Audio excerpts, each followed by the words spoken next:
መስቀል አጠገብ እናቱ የእናቱ እህት የቀለዮጳይቱ ማርያም መግደላዊትን ቆመው ነበር። ጌታ ኢየሱስም እናቱንና የሚወደውን ደቀ መዝሙሩን ቆመው ባያቸው ጊዜ እናቱን ሴትዮ እነሆ ልጅሽ አላት። ያን ደቀ መዝሙሩንም እናት እነኋት አለው። ከዚያችን ሰዓት ጀምሮ ያ ደቀ መዝሙር ተቀብሎ ወደ ቤቱ ወሰዳት። ከዚህ በኋላም ጌታ ኢየሱስ ሁሉ እንደተፈጸመ ባየ ጊዜ መጽሐፍ የተናገረው ይፈጸም ዘንድ ተጠማው አለ። ከዚያም የመላ የመጻጻ ማሰሮ ነበር። ከመጻጻውም በአሽከት ቀጠል ሳፍነጉል መሉ።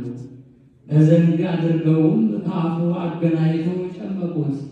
ጌታ ኢየሱስም መጻጻውን ጎድጎድ አድርጎ ሁሉ ተፈጸመ አለ። ራሱንም ዘለፍ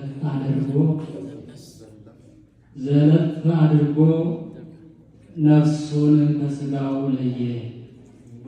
በወልድ ያመነ የዘላለም ሕይወት አለው አለ ጌታ ኢየሱስ።